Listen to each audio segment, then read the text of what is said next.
एक बहुत ही लोकतंत्र ਨੂੰ ਸ਼ਰਮਸਾਰ ਕਰਨ ਵਾਲੀ ਹਰਕਤ ਅੱਜ ਫਿਰ ਬੀਜੇਪੀ ਵੱਲੋਂ ਕੀਤੀ ਗਈ ਹੈ। ਲਗਾਤਾਰ ਤੀਸਰੀ ਵਾਰੀ ਮੇਅਰ ਦਾ ਚੁਣਾਵ ਇਸ षड्यंत्र ਨਾਲ ਟਾਲਿਆ ਗਿਆ ਕਿ ਆਮ ਆਦਮੀ ਪਾਰਟੀ ਦਾ ਮੇਅਰ ਨਾ ਬਣ ਸਕੇ। ਆਮ ਆਦਮੀ ਪਾਰਟੀ ਕੋਲ ਬਿਲਕੁਲ ਸਪਸ਼ਟ ਮੈਂਡੇਟ ਹੈ। 151 ਮੈਂਬਰ ਆਮ ਆਦਮੀ ਪਾਰਟੀ ਦੇ ਸਦਨ ਵਿੱਚ ਬੈਠੇ ਹੋਣ ਦੇ ਬਾਵਜੂਦ, clear mandate Aam Aadmi party ਦਾ ਹੋਣ ਦੇ ਬਾਵਜੂਦ ਬੀਜੇਪੀ ਦੇ ਪਾਰਸ਼ਦਾਂ ਨੇ ਜਾਣਬੁੱਝ ਕੇ ਹੰਗਾਮਾ ਕੀਤਾ, ਜਿਹਦੇ ਚੱਲਦੇ ਅੱਜ ਤੀਸਰੀ ਵਾਰੀ ਸਦਨ ਨੂੰ ਸਥਗਿਤ ਕੀਤਾ ਗਿਆ। ਦਿੱਲੀ ਦੇ ਲੋਕਾਂ ਨੇ ਜੋ ਫਤਵਾ ਆਮ ਆਦਮੀ ਪਾਰਟੀ ਨੂੰ ਦਿੱਤਾ ਹੈ ਉਹ ਬੀਜੇਪੀ ਤੋਂ ਬਰਦਾਸ਼ਤ ਨਹੀਂ ਹੋ ਪਾ ਰਿਹਾ, ਤਾਂ ਕਰਕੇ ਵਾਰ-ਵਾਰ ਇੱਦਾਂ ਦੀ ਨੀਚ ਹਰਕਤਾਂ ਕਰਕੇ ਤੇ ਮੇਅਰ ਦੇ ਇਲੈਕਸ਼ਨ ਟਾਲੇ ਜਾ ਰਹੇ ਨੇ। ਬਿਲਕੁਲ ਬੇਬੁਨਿਆਦ ਆਰੋਪ ਹੈ, ਉਹਦਾ ਕੋਈ ਸਿਰ ਪੈਰ ਨਹੀਂ ਹੈਗਾ। ਕਲੀਅਰ ਗੱਲ ਇਹ ਹੈ ਕਿ 151 eligible votes Aam Aadmi party ਦੇ ਹੱਥ 'ਚ ਨੇ।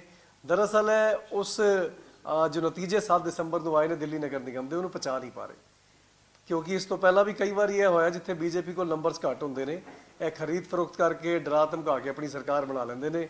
ਦਿੱਲੀ 'ਚ ਕਿਉਂਕਿ ਆਮ ਆਦਮੀ ਪਾਰਟੀ ਦੇ ਹੱਥ 'ਚ ਮੈਂਡੇਟ ਹੈ ਤੇ ਇਹਨਾਂ ਦੀ तमाम ਕੋਸ਼ਿਸ਼ਾਂ ਦੇ ਬਾਵਜੂਦ ਵੀ ਇੱਕ ਵੀ ਆਮ ਆਦਮੀ ਪਾਰਟੀ ਦਾ ਮੈਂਬਰ, ਇੱਕ ਵੀ ਆਮ ਆਦਮੀ ਪਾਰਟੀ ਦਾ ਨਿਗਮ ਪਾਰਸ਼ਦ ਹਿੱਲਿਆ ਨਹੀਂ। ਉਹ ਚੀਜ਼ ਇਹਨਾਂ ਤੋਂ ਬਰਦਾਸ਼ਤ ਨਹੀਂ ਹੋ ਰਹੀ ਤੇ ਜਦੋਂ ਕੋਈ ਹੱਥ ਵਸ ਨਹੀਂ ਚੱਲਦਾ ਤੇ ਸ਼ੋਰ ਮਚਾ ਕੇ, ਕਿਉਂਕਿ ਪ੍ਰੀਸਾਈਡਿੰਗ ਅਫਸਰ ਵੀ ਆਪਣਾ ਉਸ ਤੋਂ ਸਦਨ ਸਥਗਿਤ ਕਰਾ ਲੈਂਦੇ ਨੇ। ਸਾਡੇ ਕੋਲ ਹੁਣ ਸੁਪਰੀਮ ਕੋਰਟ ਜਾਣ ਤੋਂ ਇਲਾਵਾ ਹੋਰ ਕੋਈ ਰਸਤਾ ਨਹੀਂ ਬਚਿਆ ਤੇ ਹੁਣ आम आदमी पार्टी सुप्रीम कोर्ट वाले मूव करेगी। अब क्या डर है आम आदमी पार्टी को? नहीं, डर नहीं है तो मतलब डेमोक्रेसी की इंसल्ट है ना। डेमोक्रेसी विच लोग अपनी सरकार चुनते हैं, लोगों ने अपनी सरकार चुन ली तो उन्होंने काम करन दो। बीजेपी की इस जिद विच कि लोगों के चुने जाने तो बावजूद भी लोग सुप्रीम नहीं है, कहते असी सुप्रीम हाँ, संविधान तो वड्डे असी हो गए कहते ने। तो उस जिद के पिछे नुकसान दिल्ली का हो रहा है, दिल्ली के लोगों का हो रहा है, नगर निगम के काम नहीं हो पा रहे। यह सारी चीज़ां भाजपा नूं समझनियां चाहिए ना, तो यह शर्मनाक हरकतां बंद करनी चाहिए। तो अब क्या बचदा, क्योंकि संविधान जो नहीं मनेगा तो सुप्रीम कोर्ट का ही आसरा बचदा। आप मान जो सुप्रीम कोर्ट में जाके गुहार लावांगे कि वो अपनी निगरानी विच इलैक्शन कराण। कदी ये कहंदे ने जी इन्हां कोल मैंबर नहीं हैगे, पिछला हाउस जो भंग होया तो इन्होंने कहा जी इन्हां दे मैंबर नहीं हैगे। असीं 151 ਦੇ 151 ਮੈਂਬਰਾਂ ਦੀ ਉੱਥੇ ਪਰੇਡ ਕਰਾਈ, ਸਾਰਿਆਂ ਦੀ ਉੱਥੇ ਹਾਜ਼ਰੀ ਦਰਜ ਕਰਾਈ, ਪਰ ਉਸ ਤੋਂ ਬਾਅਦ ਜਦੋਂ ਅੱਜ ਹਾਊਸ ਲੱਗਿਆ ਤੇ ਇਹਨਾਂ ਨੇ ਫਿਰ ਹਾਊਸ ਸ਼ੁਰੂ ਹੁੰਦੇ ਨਾਲ ਹੀ ਪਹਿਲਾਂ ਤੇ प्रिसाइडिंग अफसर आंदे ही बहुत लेट ने, उस तो बाद कहते हैं जी 10 मिनट के लिए हाउस स्थगित कर दिया जाता है। फिर कहते हैं जी जो इन्होंने सारे बैल भी आ गए बीजेपी वाले, हाउस को स्थगित कर दिया जाता है। तो यह चीज़ा नहीं चलदियाँ। लोगों ने जोड़े अपने नुमाइंदे चुने ने, जी अपनी सरकार चुनी है, बीजेपी ਨੂੰ काम करन देना चाहिए। साहब ਨੂੰ थोड़ा ਇਹਦੇ ਤੇ ਹੋਰ ਚਾਨਣਾ ਪਾਣਾ ਚਾਹੀਦਾ, क्योंकि Sikh Gurdwara Act 1925 already exist करता है, तो नवे एक्ट में किस तरीके की आस करते भी की ये अमेंडमेंट होने चाहिए या की नवी चीज़ होनी चाहिए, वो थोड़ा स्पष्ट करना चाहिए सी।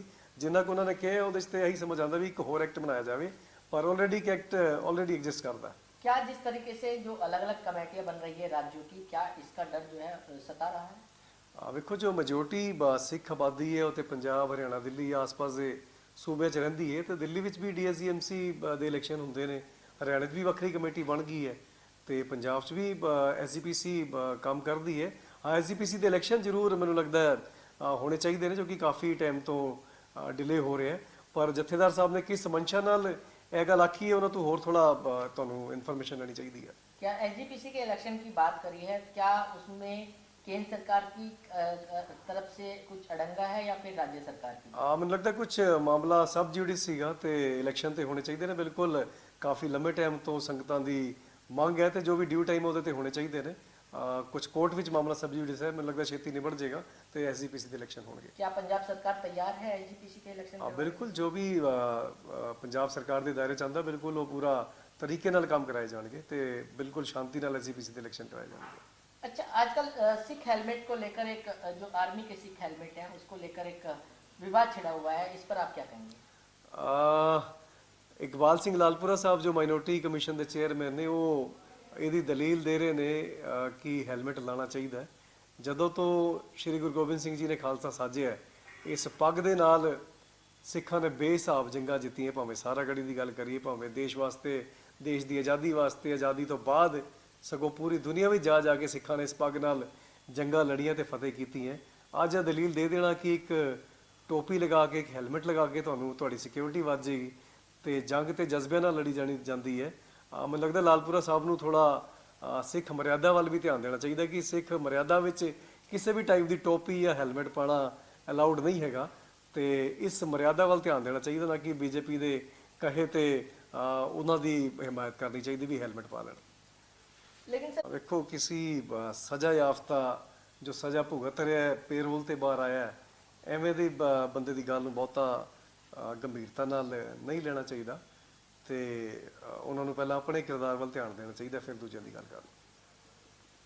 ਆ ਵੇਖੋ ਵੜਿੰਗ ਸਾਹਿਬ ਨੂੰ ਸਮਝ ਲੈਣਾ ਚਾਹੀਦਾ ਕਿ ਹੁਣ ਪੰਜਾਬ ਵਿੱਚ ਇੱਕ ਨਿਰਪੱਖ ਸਰਕਾਰ ਕੰਮ ਕਰ ਰਹੀ ਹੈ ਤੇ ਬਿਲਕੁਲ ਨਿਰਪੱਖਤਾ ਨਾਲ ਸਾਰੇ ਫੈਸਲੇ ਲੈ ਰਹੀ ਹੈ। ਜੋ ਵੀ ਡਿਊ ਪ੍ਰੋਸੀਜਰ ਹੈ ਸਿੱਧੂ ਸਾਹਿਬ ਦੀ ਰਿਹਾਈ ਦਾ ਉਹ ਫੋਲੋ ਕੀਤਾ ਜਾਏਗਾ। ਜਦੋਂ ਸਹੀ ਸਮਾਂ ਆਏਗਾ ਤੇ ਉਹ ਰਿਹਾ ਵੀ ਹੋ ਜਾਣਗੇ। क्या इस पूरे मामले पर राजनीति दिखाई दे रही है? ਨਹੀਂ, ਮੈਂ ਤੁਹਾਨੂੰ ਪਹਿਲਾਂ ਵੀ ਕਿਹਾ ਸਰਕਾਰ ਸਾਰੀ ਨਿਰਪੱਖਤਾ ਨਾਲ ਆਪਣੇ ਕੰਮ ਕਰ ਰਹੀ ਹੈ ਤੇ ਜਦੋਂ ਸਹੀ ਸਮਾਂ ਆਏਗਾ ਜੋ ਵੀ ਡਿਊ ਪ੍ਰੋਸੀਜਰ ਉਹਨੂੰ ਫੋਲੋ ਕੀਤਾ ਜਾਏਗਾ ਤੇ ਜਦੋਂ ਰਿਹਾਈ ਦਾ ਸਮਾਂ ਆਏਗਾ ਉਹ ਰਿਹਾ ਹੋ ਜਾਣਗੇ।